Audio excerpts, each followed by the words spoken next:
Assalamualaikum warahmatullahi wabarakatuh.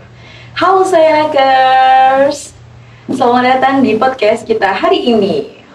Senang sekali saya Berinda Naraswari bisa menemani kalian semua dalam obrolan yang pastinya menarik dan penuh manfaat.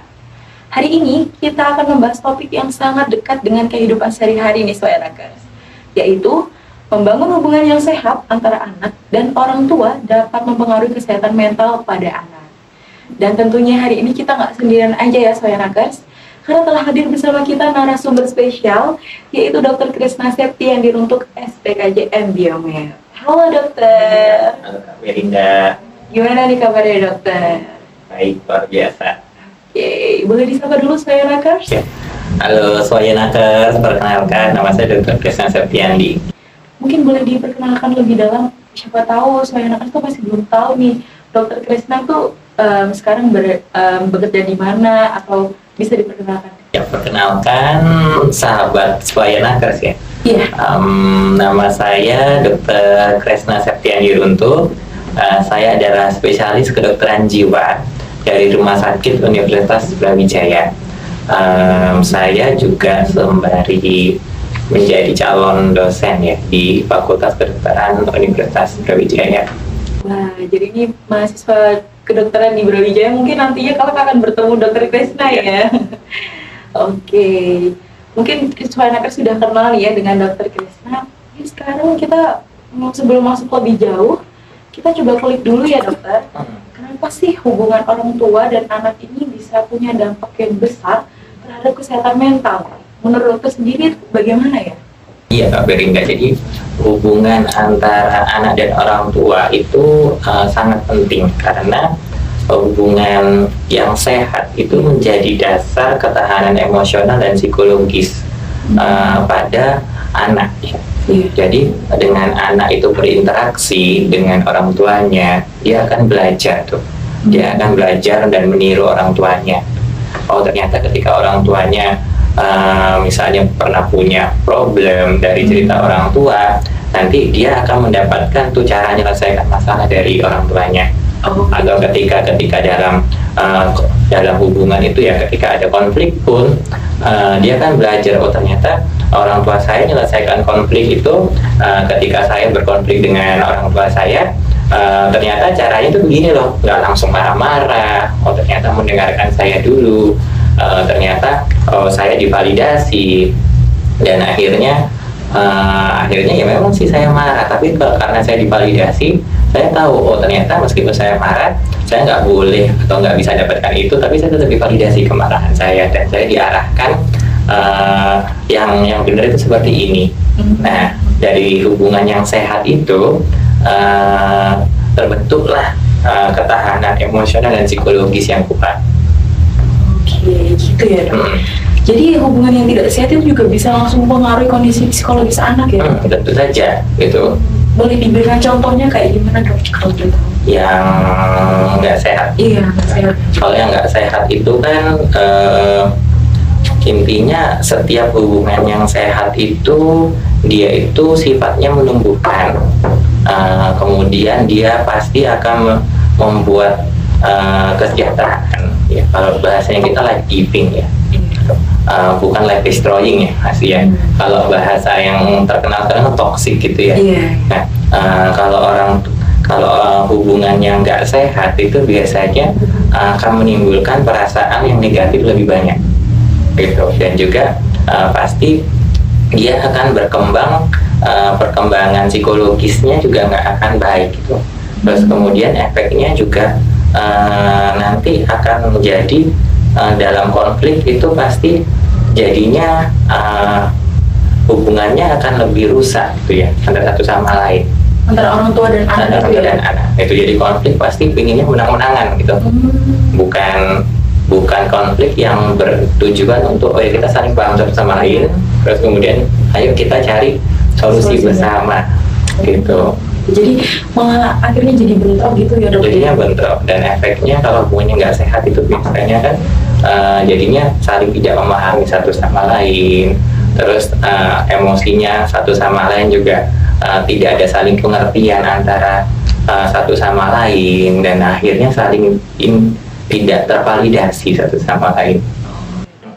Tapi menurut dokter ini berarti untuk psikologis anak ke depannya itu juga buruk gitu ya dok ya ke depannya? Betul ya, gitu ya. Jadi anak-anak ini akan berkembang menjadi orang yang secara psikologis memiliki kemampuan mengelola emosi yang mungkin berbeda sama yang lainnya. Jadi mungkin lebih mudah marah, dan juga dalam pengelolaan diri juga jadinya kurang baik ya. Jadi efeknya pun bisa nggak sehat secara emosi, tapi juga bisa secara fisik juga.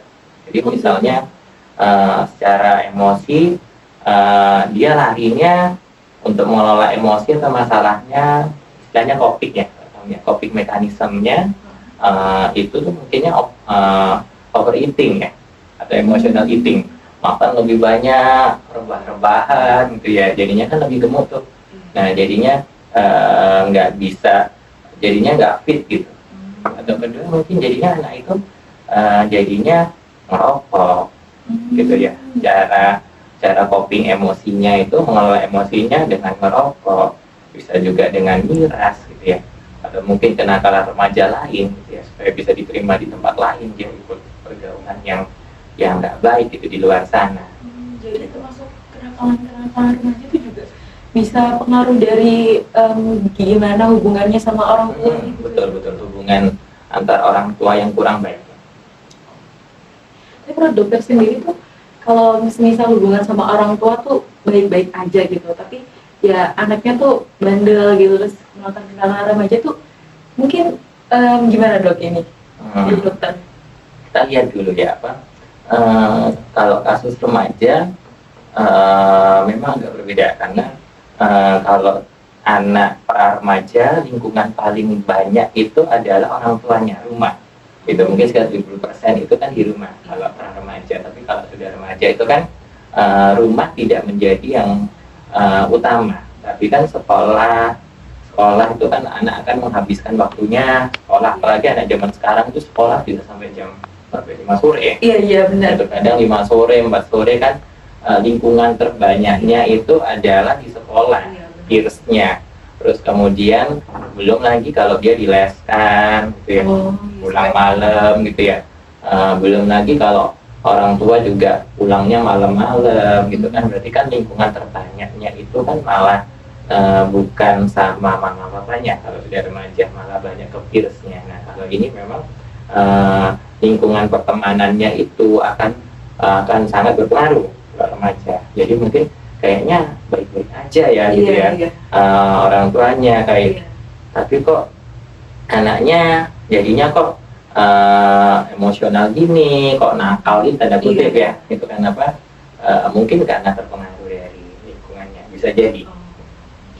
Meskipun banyak faktor ya. Jadi nggak melulu harus dari hubungan sama orang tua. Menarik banget ya saya atas penjelasannya. Tapi jadi memang fondasi awal kesehatan anak itu, kesehatan mental anak itu ada di lingkungan keluarga ya dok, terutama dari orang tua sendiri. Kita akan lanjut bahas lebih mendalam di segmen berikutnya.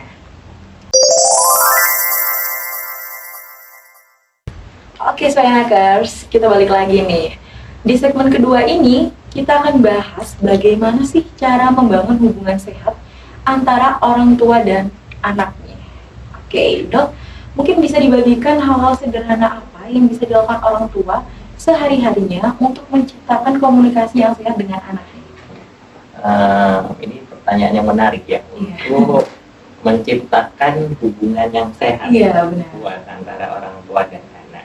Jadi sebenarnya kalau kita ngetik di Google pasti akan banyak ya. Tapi intinya adalah komunikasi yang terbuka, yang hangat, dan di situ ada namanya cinta di situ. Intinya sebenarnya di situ. Nanti penjabarannya ada banyak yang bisa kita lakukan. Ini saya ambil dari Gottman Institute. Jadi Gottman Institute ini sebuah institut yang dia sudah meneliti keluarga, terutama pasangannya, selama 50 tahun. Jadi sudah punya eksperimen terhadap pasangan dan keluarga nih. Kalau menurut ini Gottman Institute ini, yang pertama kita perlu membangun love map ya, dunia peta cintanya gitu, kita sama anak gitu ya. Jadi kita perlu kenali dunianya, batinnya anak kita gitu ya. Gitu. Sebaliknya anak juga perlu memahami orang tuanya. Jadi apa sih love maps itu? Intinya cita-citanya dia itu apa? Kita tahu tuh cita-cita si anak ini apa, dia yang dia suka apa yang dia takutkan atau dia nggak suka apa, terus kemudian rutinitas sehari-harinya apa, terus orang penting dalam hidupnya apa ya. Ketika kita tahu dunia internalnya mereka, itu akan terbentuk tuh love maps-nya satu sama lain, karena kan ternyata kita saling paham itu membantu. Ketika kita saling memahami satu sama lain, kita akan membentuk hubungan yang sehat satu sama lain. Nah, jadi praktisnya kita bisa nanyakan hal-hal sederhana gitu ya.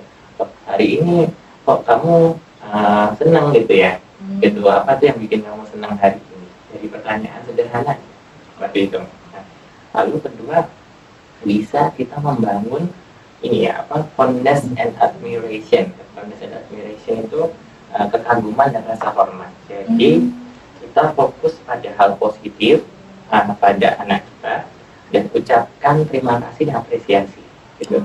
Itu penting buat anak, apresiasi.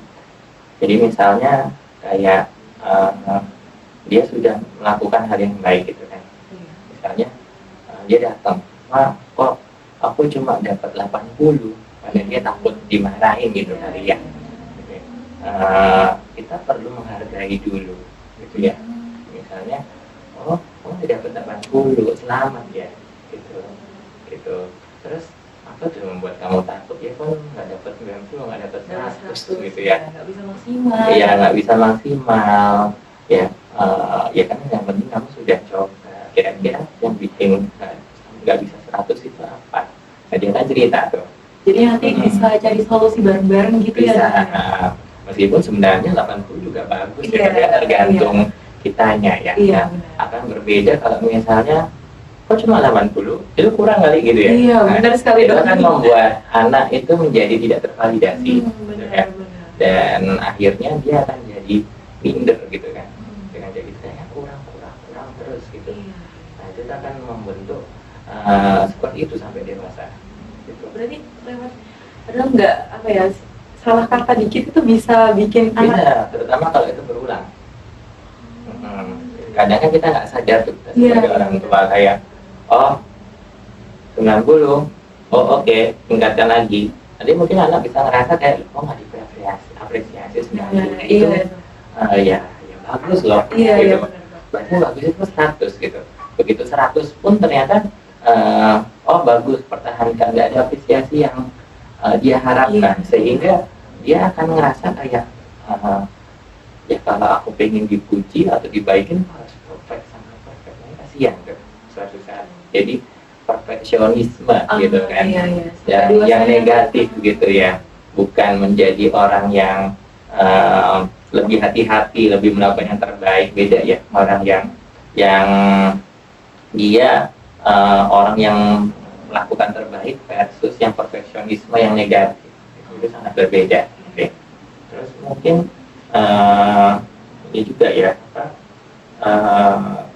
lalu kita juga bisa mengelola konflik dengan sehat ya. Jadi kita bisa tuh kalau ada konflik, jadi konflik itu sesuatu yang nggak bisa kita hindarkan. Iya, nggak bisa dipungkiri gitu ada ya dok. Itu pasti akan ada selama ada dua orang manusia gitu ya.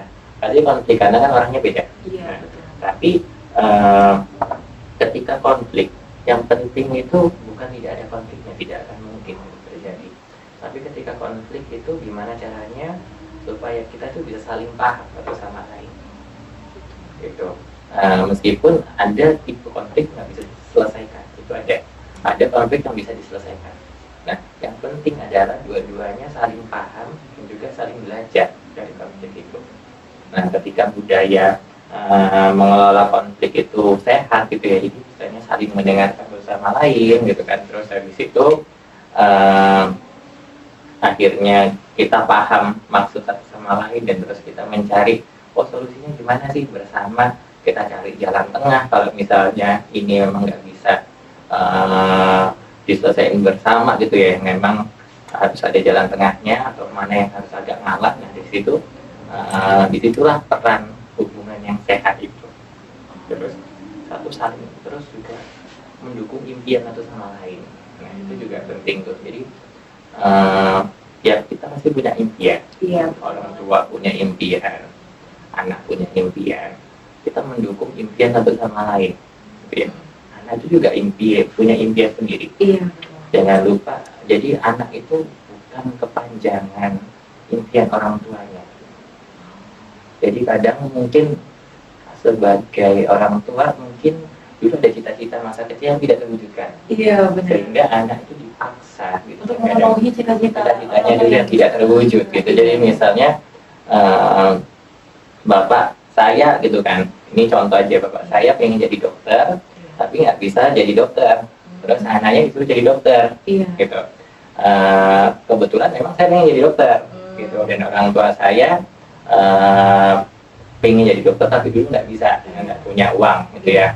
Terus akhirnya saya melanjutkan, kalau itu nggak apa-apa gitu. Tapi kalau misalnya cita-citanya orang tua pengen jadi dokter tapi nggak pengen jadi dokter, terus akhirnya dia waktu masuk ke dokteran jadinya kayaknya jadi sangat-sangat kesulitan, atau jadinya dia tertekan gitu ya, karena emang dia nggak suka banget gitu.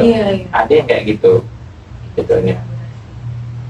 Jadi kalau misal kayak dokter tadi kan orang tua dokter pengen jadi dokter tapi belum kesampaian, tapi kebetulan juga dokter juga pengen jadi dokter. Jadi jadinya sejalan. Jadi sinkron gitu, karena kan tahu tuh ceritanya, bapak dulu pengen jadi dokter tapi nggak kesampaian gitu. Terus memang saya pengen jadi dokter karena suka nolong orang lain gitu. Bapak akhirnya nggak jadi dokter tapi memang orangnya suka nolong orang lain gitu. Jadi nggak ada keterpaksaan gitu. Jadi nggak ada keterpaksaan. Terus kalau misal kan ada gitu ya dok, kayak orang tua tuh pengennya tuh anaknya tuh jadi guru, terus atau enggak kuliah S1 pokoknya terjadi PNS gitu, tapi anaknya tuh nggak mau gitu dok. Nah itu terus akhirnya jadinya bentrok, terus tapi anaknya tetap daftarnya di jurusan yang dia pengen gitu. Nah terus semenjak itu hubungan sama orang tuanya itu jadi nggak sehat gitu, jadi canggung, apalagi kan anaknya merantau terus nonton di rumah gitu tuh gimana dok menurut dokter? Ya itu nggak mudah juga ya kita jawabnya ya, karena cukup kompleks ini. Karena kita perlu lihat bahwa apa sih persepsinya orang tua tentang cita-citanya anak ini. Dan itu yang perlu kita lihat dulu. Apakah memang apakah ini kasus yang tadi ya, misalnya orang tuanya memaksakan cita-cita yang tidak terwujud kepada anaknya gitu, atau sebenarnya orang tuanya lebih realistis gitu ya. Memang secara keuangan, secara keadaan saat ini yang memungkinkan adalah pilihan orang tua, itu beda cerita. Karena memang semisal ya memang nggak punya uang gitu kan, bisanya nyekolahkan untuk yang jurusan ini, dan menurut orang tua nanti ke depan kayaknya lebih prospek karena sepupumu itu bisa punya jalan tuh untuk kamu jadi guru sini karena dia punya sekolah gitu kan. Dan juga dia juga lihat mungkin si anak ini juga apa kalau bahasa Jawa angot-angotan kali ya, bukan yang orang yang eager banget gitu, pengen banget di jurusan ini gitu. Nah kalau gitu mungkin pertimbangan orang tuanya rasional, bisa jadi gitu ya. Beda cerita dengan yang pertama tadi gitu. Ini kan yang kedua mungkin orang tuanya melihat kayak gitu. Nah kita juga perlu lihat dari sisi anak gitu ya. Apakah memang ini tipikal, memang pilihan dia, memang pilihan yang bukan musim-musiman atau ikut-ikutan teman-temannya. Iya, iya, biasanya Nah, gitu sih. kan ada kayak, wah aku Iya. bingung, pokoknya aku Iya. suka ini aja. Iya, Tapi iya, waktu benar. ditanya, kamu tahu nggak kira-kira kalau kamu ngambil jurusan ini kamu bakalan jadi apa? Yang kamu harus lakukan apa? Ditanya nggak tahu juga. Iya. Nah, kayak gitu kan berarti kan dia kurang mateng tuh, gitu, belum mengeksplor jurusan yang dia Iya. akan cari. Nah Iya. kalau kayak gitu ya mungkin ada benernya juga orang tuanya jadinya mempertanyakan. Oh. Nah tapi beda cerita kalau misalnya anaknya sudah tahu tuh, misalnya pengen jadi apa, misalnya pelukis gitu kan. Iya. Cuma awalnya kurang didukung, tapi memang dia dari SMP SMA kecintaannya itu, gitu. Nulis lukis, sering menang lomba melukis, gitu ya.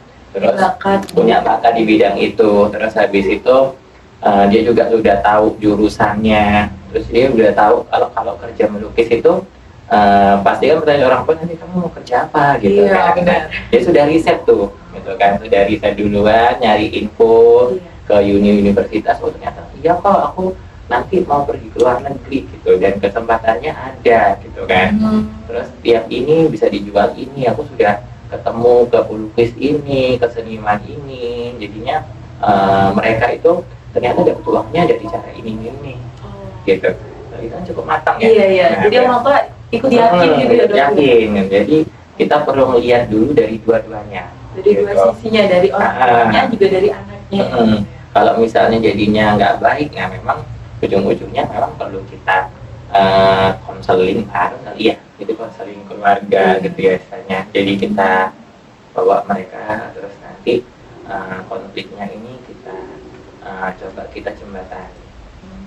Itu tuh biasanya juga sering terjadi kok, maksudnya di praktek saya ya. Oh, iya. Apalagi kalau misalnya problemnya adalah orang tua dan anak. Iya.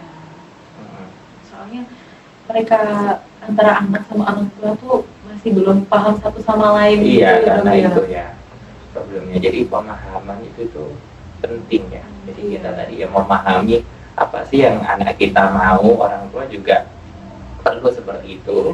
Dan anak juga perlu belajar apa yang orang tuanya mau gitu, dan cita-citanya juga.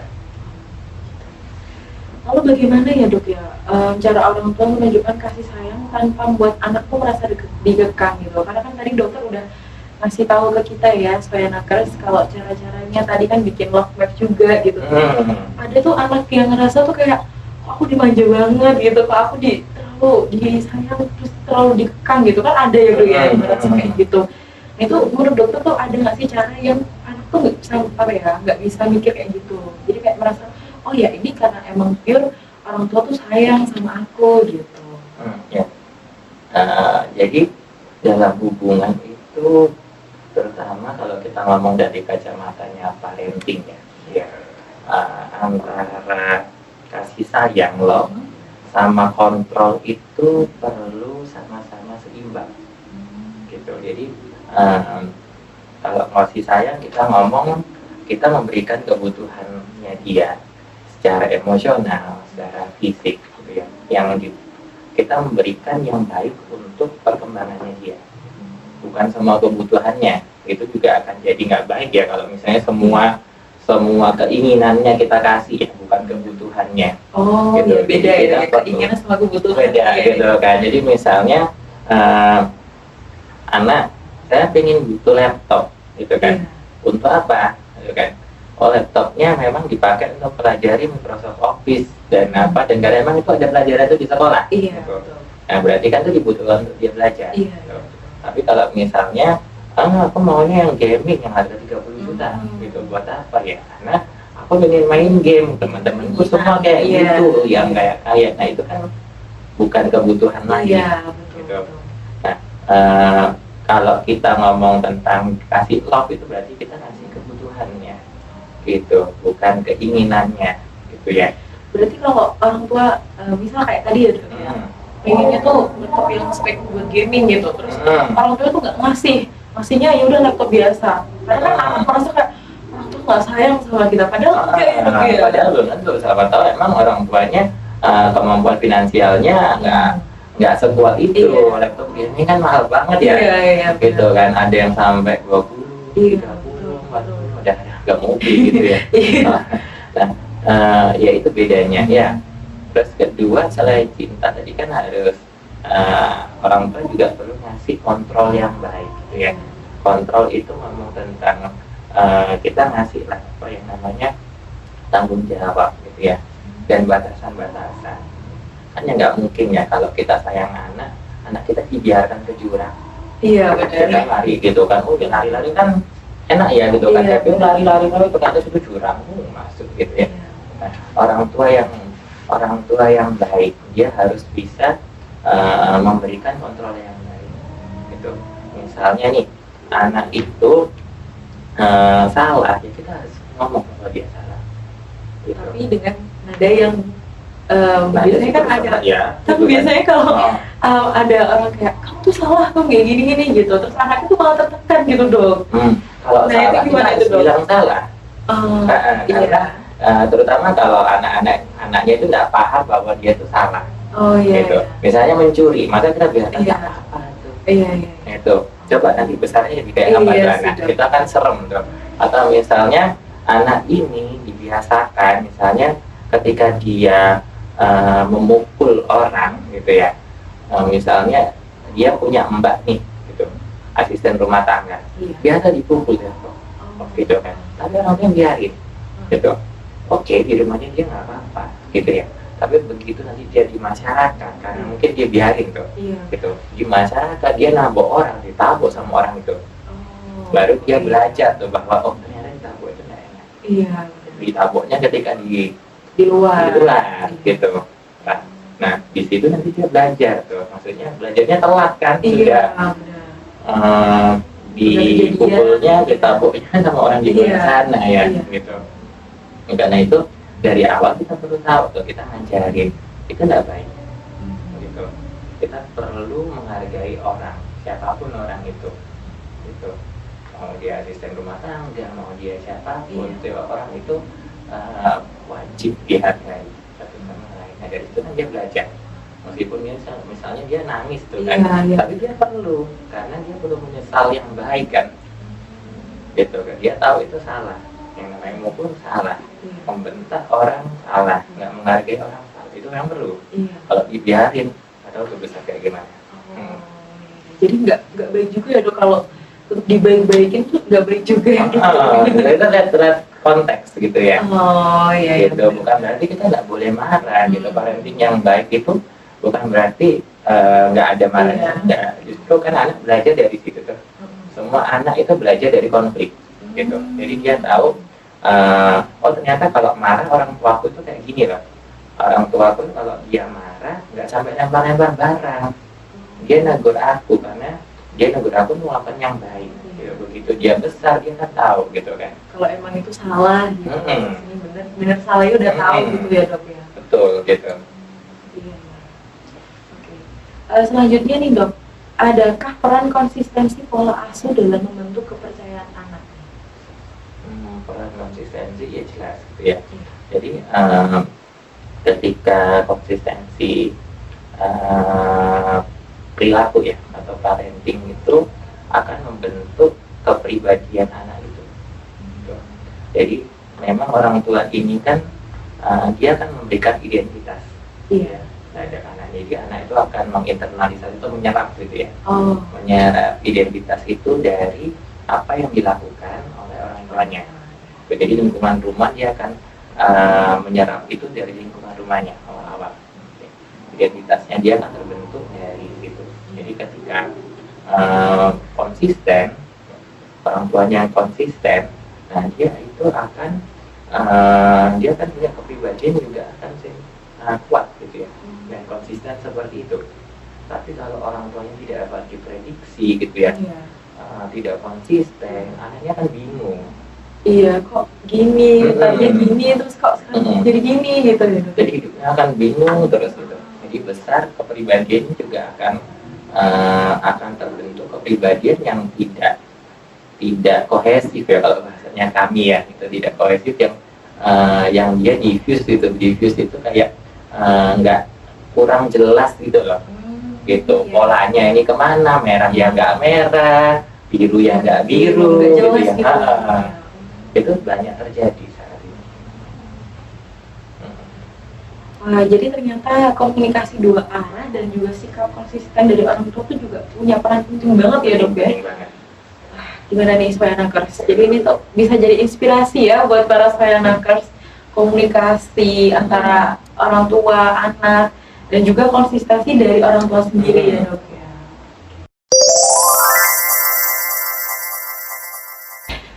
Kita lanjut ke segmen selanjutnya nih ya dok ya. Untuk segmen ketiga ini ada tantangan dalam membangun hubungan. Nah, sekarang kita langsung masuk aja ya dok ya. Oke, tentu saja membangun hubungan sehat itu nggak semudah teorinya ya dok ya. Selalu tuh ada tantangan. Kadang kan juga kalau kita baca buku gini-gini, tapi ternyata realitanya tuh nggak seindah di dalam buku atau cerita gitu ya dok ya. Nah, jadi gimana nih dok? Biasanya tantangan apa sih yang paling sering muncul dalam hubungan anak dan orang tua, terutama di zaman sekarang ini? Sebenarnya tantangan utama kalau kita hubungan antara dua orang itu konflik ya. Konflik yang tadi itu. Resiko konflik itu pasti yang terjadi ketika kita melakukan hubungan, ya, hubungan apapun itu. Nah, tantangannya adalah ketika konflik, satunya ke bawah emosi, saling emosi satu sama lain, jadinya berantem gitu ya. Dan kadang dalam emosi itu muncul tuh beberapa komunikasi yang sifatnya negatif. Nah, ini itu kalau dokter John Gottman tuh bilang four horsemen of the apocalypse in relation gitu kan. Gitu, apocalypse itu kayak kiamat gitu ya. Kayak 4 tanda yang bisa menghancurkan hubungan. Jadi contoh satu, kritik ya. Nah, kritik itu menyerang karakternya gitu. Kritik itu yang dimaksud menyerang karakternya itu kan. Kamu sih malas. Nah, itu kan karakter kelemahan seseorang itu yang dipakai senjata. Nah, itu nggak boleh ternyata. Itu nggak baik gitu. Jadi kamu sih malas, kamu sih nggak boleh, kamu gitu. Kayak lalu gitu ya. Terus kedua, ada juga komunikasi yang sifatnya defensif gitu kan. Defensif itu bela diri tanpa mendengarkan orang lain gitu ya. Enggak, kamu nggak kayak gitu, enggak, kamu nggak kayak gitu, memang enggak terus gitu. Terus habis itu menghina gitu atau merendahkan gitu kan. Jadi kayak sarkas, menghina gitu kan. Terus itu tuh bahaya banget tuh, menghina gitu kan. Berarti kayak orang tua misal bilang kayak malas gini-gini. Itu tuh masih kritik gitu ya. Tapi kalau menghina itu kayak kebun binatang gitu kan. Gitu ya kayak gitu ya. Kamu tuh anak gitu kan. Nah, itu menghina gitu ya. Dasar kamu anak durhaka gitu kan. Nah, yang kayak gitu itu kita bilang itu merendahkan, dan itu tuh kan akan merusak hubungan gitu. Kalau dari penelitian John Gottman, pasti hubungan itu nanti bisa struktur hancur gitu ya. Kalau pernikahan, kalau banyak kata-kata kayak gitu, nah itu berpotensi perpisahannya tinggi, cerainya tinggi gitu. Kalau sama orang tua dan anak ya nggak bagus tuh, gitu kan. Nanti akan hubungannya jadi nggak hangat, akan jauh gitu ya. Terus komunikasi yang sifatnya menarik itu atau stonewalling.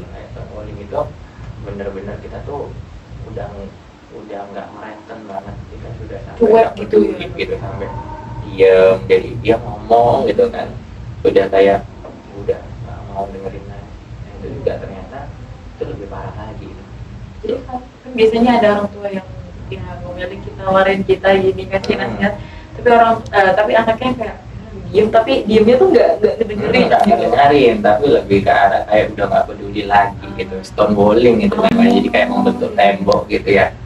Nah, itu udah bahaya banget tuh. Berarti kan udah siap pengen memutuskan istilahnya komunikasi atau emosional sama orang itu, dan itu nggak baik ya. Jadi komunikasi yang negatif itu tantangan.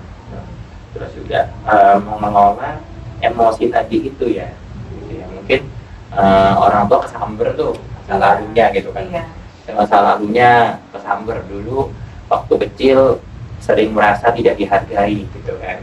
Orang tuanya waktu kecil, terus ke bawah tuh sampai dewasa. Terus anaknya ngomong membangkitkan kenangan itu, baik secara sadar atau nggak sadar, kesamber tuh, terus akhirnya anak kena tuh gitu kan sama orang tuanya. Nah itu kadang sering terjadi gitu. Dan orang tuanya tuh secara nggak sadar gitu ya dok ya? Bisa jadi gitu, bisa jadi secara nggak sadar karena kita boleh secara usia bertambah tua, tapi kadang itu konflik masa lalu kita mungkin itu kita masih belum selesai, itu juga ada tuh, masih membekas gitu ya. Dan secara nggak sadar ngelakuin hal itu ke anak sendiri. Gitu. Kalau kayak gitu gimana ya dok ya buat mencegah hal itu? Lebih kita perlu belajar untuk mengelola gitu ya, karena kan kalau kita ngomong proses perkembangan kita secara manusia itu ya, mungkin pertumbuhan fisik berhenti ketika usia mungkin 18 tahun ya gitu kan, udah nggak bisa tumbuh tinggi lagi ya. Tapi kalau kita ngomong perkembangan secara jiwa gitu ya, itu tuh sampai seumur hidup gitu ya. Cara gimana kita tuh mengelola luka-luka kita di masa lalu gitu ya, yang itu tuh memang tiap orang itu perjalanannya beda-beda. Nah, dan dalam perjalanan rumah tangga ataupun dalam perjalanan kehidupan, yang penting kita tuh berproses untuk tumbuh gitu. Jadi meskipun kita punya luka-luka di masa lalu, yang penting kita menyadari itu dan berproses terus gitu. Gitu, dengan kita menyadari oh ya itu lukanya ada, aku lagi proses gitu ya. Dan ketika sama anak, dia udah tahu tuh, oh ini aku kok kesamber ya gitu, sama anakku. Ini gara-gara yang dulu atau sebenarnya enggak juga gitu. Nah kali itu kan dia bisa berperilaku dengan sesuai gitu. Jadi mengelola diri gitu juga. Jadi tidak harus juga kayak aku harus selesai dulu gitu ya, baru nanti aku bisa jadi orang tua gitu. Nggak harus gitu. Harus kan, yang penting kita grow gitu. Oh ya, mau berkembang, mau ada keinginan untuk berubah gitu. Apa itu biasanya kan, apalagi Gen Z sekarang gitu ya dok ya, itu kan biasanya kayak aku masih belum siap gitu nikah, apalagi punya anak, takutnya sama kayak aku gitu, apa yang diperlakukannya gitu. Berarti itu yang ngomong kayak gitu berarti masih belum ada niatan untuk berproses atau mengubah gitu ya dok? Belum tentu juga, karena kalau dia didasari sebuah pilihan yang rasional dewasa gitu, dia punya pemikiran seperti itu ya nggak masalah gitu. Jadi misalnya ya aku mau tunggu orang yang tepat dulu, nggak harus yang nikah cepet-cepet gitu ya. Dia juga udah menyadari bahwa oh iya aku punya pengalaman masa lalu, luka-luka itu yang mungkin aku masih perlu proses dan saat ini yang belum siap gitu. Aku mau proses dulu sampai tunggu orang yang tepat, nggak masalah gitu. Tapi ada juga kan yang takut banget gitu kan. Nah takut banget, padahal orang yang datang ke dia juga sebenarnya orang-orang yang baik gitu loh, gitu. Dan akhirnya dia kehilangan kesempatan memiliki hubungan yang serius dengan orang baik tersebut. Nah itu ada yang kayak gitu. Nah kalau kayak gitu memang perlu dikelola dalam sesi terapi ya. Kayak gitu bisa gitu. Jadi baru tahu gitu saya kalau orang tua tuh juga apa ya, sikapnya mungkin yang kayak gitu bisa mencerminkan dulu pengalamannya luka-luka gitu ya dok ya. Sampai seusia apapun kita masih kadang membawa luka-luka kita sejak kecil. Karena kalau mental tuh masih terus gitu ya dok ya. Karena dia tersimpan kan di dalam otak kita. Tapi sekali lagi bukan itunya ya, yang bukan lukanya fokusnya. Fokusnya sebenarnya ke perkembangan. Jadi ketika sama anak pun gimana, ya kita sama-sama berkembang bersama gitu. Si anak berkembang, berproses gitu ya, si orang tua juga berproses, sama-sama berproses. Oke, selanjutnya bagaimana cara mengatasi gap generasi nih dok, di mana anak hidup di era digital sementara orang tua tuh kadang masih terbawa pola lama ya. perbedaan generasi dok. Gimana menurut dokter? Ini sulit ya gitu. Ya, pasti beda tiap generasi ya. Kalau kita ngomong generasi ya, generasi orang tua yang zaman baby boomers atau mungkin zaman apa sih terusnya baby boomers ya, yang zaman perang dan lain-lain itu kan beda tuh ya. Teknologi juga belum maju. Betul. Tantangannya itu adalah kondisi zaman saat itu, gitu, karena kondisi zaman itu mempengaruhi bagaimana cara kita selesaikan masalah. Iya, betul. Nah, bedanya anak zaman sekarang ya, yang Gen Z ke bawah sama Gen Z ke atas, ya. Saya milenial kebetulan, ya. Nah, itu milenial aja sudah beda sama baby boomers, gitu ya. Nah, apalagi yang Gen Z ke bawah. Kalau Gen Z ke bawah itu kan mereka lahir di era yang secara teknologi itu maju pesat banget, gitu ya. Sudah berkembang sekarang. Berkembang banget, langsung klik keluar semua. Zaman saya masih zamanin tuh yang kayak disket gitu ya dan lain-lain gitu ya. Jadinya butuh proses. Jadi anak-anak Gen Z ke bawah itu dengan teknologi yang serba cepat, mereka akan lebih suka sesuatu yang sifatnya cepat dan instan. Ya, itu perbedaannya. Jadi karena lingkungan sekarang yang memang buat mereka seperti itu, gitu. Dan apalagi kalau ditunjang sama orang tua yang misalnya, aduh nangis udah kasih gadget gitu, makin cepatlah dia menyelesaikan masalah harus instan, menyelesaikan emosi harus instan, dia tidak memproses emosinya. Jadilah anak yang tidak bisa mentoleransi frustasi karena dikit-dikit serba instan gitu, diajari kayak gitu. Beda sama zaman kita dulu, gitu kan. Kalau dulu saya kecil nangis nggak dikasih gadget gitu, gadgetnya nggak ada gitu ya, gitu. Jadi kita berproses untuk mengelola emosi itu. Nah, berpengaruh ya dulu. Ya, untuk menjembatani itu, karena itu pemahaman kayak tadi ya. Antara satu sama lain itu harus ada gitu ya. Jadi orang tua yang memahami visi dari orang tua juga perlu memahami. Harus saling memahami tadi itu dia. Karena kalau cuma di anaknya aja ya sulit ya, orang tuanya gitu ya, tidak belajar pemahaman terhadap anaknya. Sebaliknya anaknya juga nggak mau belajar memahami orang tuanya, itu juga pasti nggak terjemah. Memang ya, satu pemahaman, dua komunikasi terbuka, gitu ya. Itu akan membuat akan terjembatani. Jadi untuk menghadapi tantangan yang tadi itu ya dok, jadi ada komunikasi terbuka sama jadi saling memahami gitu ya. Luar biasa ya Soyanagers. Ternyata tantangan itu bisa dihadapi dengan komunikasi tadi, saling memahami, kesabaran juga ya tentunya, dan juga keterbukaan, saling terbuka gitu. Jadi bukan sekedar masalah anak atau orang tua saja ya Soyanagers, tapi bagaimana dua-duanya itu mau belajar bersama.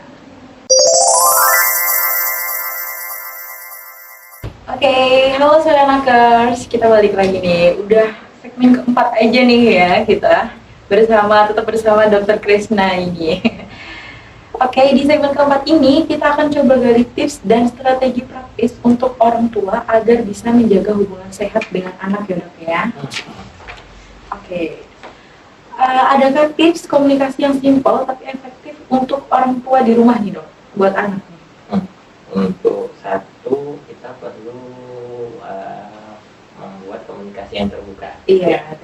Komunikasi yang terbuka itu tipsnya satu, kita perlu curious ya satu sama lain gitu ya. Apa itu dok? Curious itu kayak kita tuh curious itu kalau di Indonesia itu kayak penasaran. Kita memang pengen tahu, yang benar-benar pengen tahu, bukan kepo ya kalau bahasa zaman sekarang, pokoknya pengen tahu aja, kepo terus dinyinyirin lah gitu ya. Tapi lebih ke arah ya emang kita pengen tahu gitu ya, anak kita itu sedang hadapin apa sih. Jadi yang kita itu akan lebih terbuka, kita akan menanyakan memang dengan rasa yang care, peduli.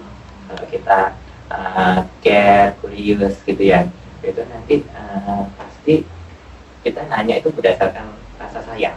Oh. Jadi misalnya pulang telat gitu ya, emangnya ada apa gitu ya. Jadi bukan pulang telat ada apa gitu, kepo pengen marah aja kan beda. Misalnya ada apa kok pulang telat, nah ternyata dia kan ceritakan tuh alasannya, jadi kan kita kan lebih paham gitu mengapa dia telat ya. Memang kalau misalnya kok dia pergaulannya nggak bagus ya, dikasih masukan gitu kan, gitu. Nah kasih tahu. Jadi kita menanyakan dulu kan biasanya kan gitu ya. Gitu. Jadi bukan ngomong dulu kita nggak paham apa yang dihadapi sama anak terus langsung aja main kamu tuh nggak boleh gini-gini, padahal langsung menyimpulkan gitu jadinya kan jam tuh kan itu kan bahaya nanti ya. Jadinya ngerasa nggak dipahami. Terus kedua kita kurangi yang tadi yang apa, kritik, mengejek, defensif gitu ya. Yang itu tuh kita belajar untuk mengurangi itu. Paling mudah sih yang sering itu kita bisa pakai I statement ya. I statement itu daripada kita ngomong kamu lebih baik saya gitu kan. Jadi saya merasa kamu kok agak berbeda. Jadi saya merasa itu kan lebih enak daripada ini ya apa kamu nggak sopan gitu kan. Atau misalnya saya lihat kamu melakukan ini gitu kan. Mengungkapkan opininya orang tua gitu ya. Iya, itu cara komunikasi yang baik itu saya ngerasanya gitu kan, gitu ya. Saya lihat itu lebih enak daripada kamu nyuri gitu kan. Ya saya lihat kamu ngambil atau punyanya orang lain. Iya, itu kan lebih enak kan. Beda. Nah itu yang perlu kita pelajarin. Terus kedua kita memperkuat persahabatan sama anak gitu ya. Jadi dalam setiap hubungan persahabatan itu penting gitu ya, hubungan apapun, karena kan kita mau persahabatan itu kan lebih dalam ya. Ya kita belajar persahabatan sama anak dengan tadi yang love maps itu ya, kita tahu apa cita-citanya dia, keinginannya apa yang dia suka gitu. Coba kita tanya gitu ya, yang ini nggak harus yang berjam-jam ya, mungkin quality time gitu. Kalau misalnya kita sibuk, kita bisa mengusahakan tuh 15 menit, jam gitu ya. Misalnya kita nonton bareng sambil ngobrol gitu ya, gitu, nonton bioskop bareng, perjalanannya sampai pulangnya kita bisa itu di weekend itu bisa loh kayak gitu. Ya. Dan ketika konflik kita perlu melihat bahwa dalam konflik itu yang penting kita tuh bisa saling belajar gitu ya. Jadi kita paling tujuan konflik itu satu, kita saling paham satu sama lain, dan dua memang kalau bisa ada solusi bersama kita akan cari solusi bersama. Tapi kalau nggak bisa, yang penting kita bisa menjembatani keinginan masing-masing dan kita tahu keinginan masing-masing itu apa, meskipun masalahnya mungkin nggak selesai saat itu sih, saling paham, saling memahami, saling berproses. Mungkin ada lagi dok atau cuma tadi itu? Cukup sepertinya. Wah, PR-nya cukup banyak ya. Iya, bener sih, kalau di aplikasi apa kalau dilaksanain tuh PR juga ya. Wah, tipsnya aplikatif banget ya dok ya. Semoga para Soyanakers nih bisa langsung coba praktik di rumah ya. Halo Soyanakers, kita balik lagi nih di segmen kelima nih, yaitu tanya jawab interaktif. Khususnya saya sendiri mau tanya nih ke Dr. Krisna nih ya dok. Boleh ya dok ya? Boleh. Pertanyaan yang saya ajukan ke Dr. Krisna ini yaitu seberapa penting peran kepercayaan antara orang tua dan anak dalam membangun kesehatan mental yang baik ya dok ya? Saling percaya itu menjadi peran yang sangat penting ya. Jadi percaya di sini adalah kita trust gitu ya. Kita trust sama satu sama lain gitu ya. Yang tentunya trust ini dibangun dengan dasar cinta tadi itu ya. Jadi kepercayaan itu sangat penting gitu. Karena trust yang dibangun oleh rasa cinta itu akan membuat rasa aman satu sama lain. Jadi istilahnya anak akan merasa bahwa orang tua ini adalah tempat yang aman gitu buat dia untuk berkembang, untuk melimpahkan emosinya, menceritakan masalahnya, dan itu jadinya sangat penting tuh. Iya benar. Kalau udah saling percaya kan pasti anak juga mau ngomong ke orang tua. Gitu, jadinya dia akan jadinya terbuka, dan orang tua itu menjadi orang nomor satu yang akan dia ceritakan masalahnya. Gitu. Benar. Jadi kalau dia ada masalah atau dia melakukan kesalahan, dia kan ke orang tua. Gitu. Langsung gitu. Coba bayangkan kalau misalnya dia cari orang lain yang nggak tepat gitu kan. Gitu. Jadi misalnya nih paling simpel aja, misalnya tentang sexual education, lebih baik sebenarnya ke orang tua gitu kan, daripada ke orang lain. Ya kalau orang lainnya dia tanyanya benar gitu kan. Misalnya ke ahli yang memang nggak sesat. Tapi kalau orang yang memanfaatkan dia, coba bayangin. Dia akan jadi korban. Malah salah. Gitu. Oh iya juga sih dok. Soalnya kan kalau mulai sex education itu kan mungkin bagi kita tuh kayak hal tabu gitu. Padahal kan itu penting untuk perkembangannya anak. Jadi sebaiknya tanya ke orang tua loh, menurut saya. Kecuali kalau orang tua nggak tahu tuh ya, gitu kan. Maka dia bisa arahkan ke orang yang memang tahu, sex educator atau psikiater, psikolog, yang ahli gitu ya. Jadi karena meskipun hal tabu itu, tapi karena anak tuh udah percaya orang tua, jadi dianya bebas, merasa nyaman seperti itu. Kalaupun dia salah, dia tahu orang tuanya memang tegas gitu ya. Dia akan tahu dia disalahkan, tapi dia tahu bahwa orang tuanya ini bisa bantu dia cari solusi. Gitu. Jadi dia tahu tuh, oke, aku akan dapat konsekuensi gitu ya. Gitu. Mungkin aku akan dapat konsekuensi, aku dimarahi, tapi aku tahu orang tua aku tersayang aku. Nah, kalau kita membuat trust yang dasar cinta kayak gitu, dia akan tahu tuh, dia akan jadi anak yang bertanggung jawab, dia akan anak yang nggak seenaknya, dan dia juga akan terbuka sama kita. Gitu. Jadi emang selain komunikasi tadi, selain saling memahami itu, rasa saling percaya itu juga penting. Oke, wah terima kasih ya dok atas pertanyaan dari saya pribadi ini. Dan jawabannya juga luar biasa dari Dr. Kresna ini. Semoga juga bisa menjawab keresahan para Soyanakers juga nih ya. Wah, nggak terasa nih ya Soyanakers, kita sudah ada di penghujung podcast Soya Talks nih ya. Tadi kita udah berbincang banyak banget ya dok ya. Dan dari obrolan tadi kita bisa simpulkan bahwa hubungan sehat antara anak dan orang tua bukan hanya soal komunikasi saja ya Soyanakers, tapi juga soal rasa percaya, kasih sayang, dan kemampuan menghadapi tantangan bersama. Nah, tadi juga udah dikasih tahu tips dan strategi ya dari Dr. Kresna, itu juga tadi bisa menyampaikan kasih sayang dengan bikin love maps itu ya dok ya. Terus juga ada tantangan yang udah dikasih contoh tadi sama Dr. Kresna itu, yaitu ada dari four horsemen of the apocalypse. Itu ada dari yang pertama kritik, defensif, merendahkan atau mengejek, dan yang terakhir stornolik atau menarik diri. Wah, dari tantangan tadi yang udah dijelaskan sama Dr. Kresna tuh menurut Berin sendiri tuh jadi apa ya? Jadi pelajaran gitu. Jadi mungkin Soyanakers juga jadi tahu, oh ternyata kayak gini ya, parenting tuh harusnya gini-gini gitu ya dok ya. Terima kasih banyak untuk Dr. Kresna Septiandina untuk SPKJ M Biomed atas ilmu dan inspirasinya. Semoga bermanfaat untuk Soyanakers ini. Oke, sebelum kita tutup, boleh mungkin closing statement dari Dr. Kresna? Terima kasih juga sudah diundang. Terima kasih buat Soyanakers juga. Closing statement saya, anak yang kuat secara mental dan fisik dibangun dari keluarga yang sehat. Mari kita belajar dan lebih menjaga hubungan yang sehat satu sama lainnya. Oh ya, boleh tepuk tangan ini teman-teman. Oke, saya Berina Naswari pamit undur diri. Sampai jumpa di episode Soya Talk selanjutnya. Wassalamualaikum warahmatullahi wabarakatuh. Soyana ke Malang, We love, we care.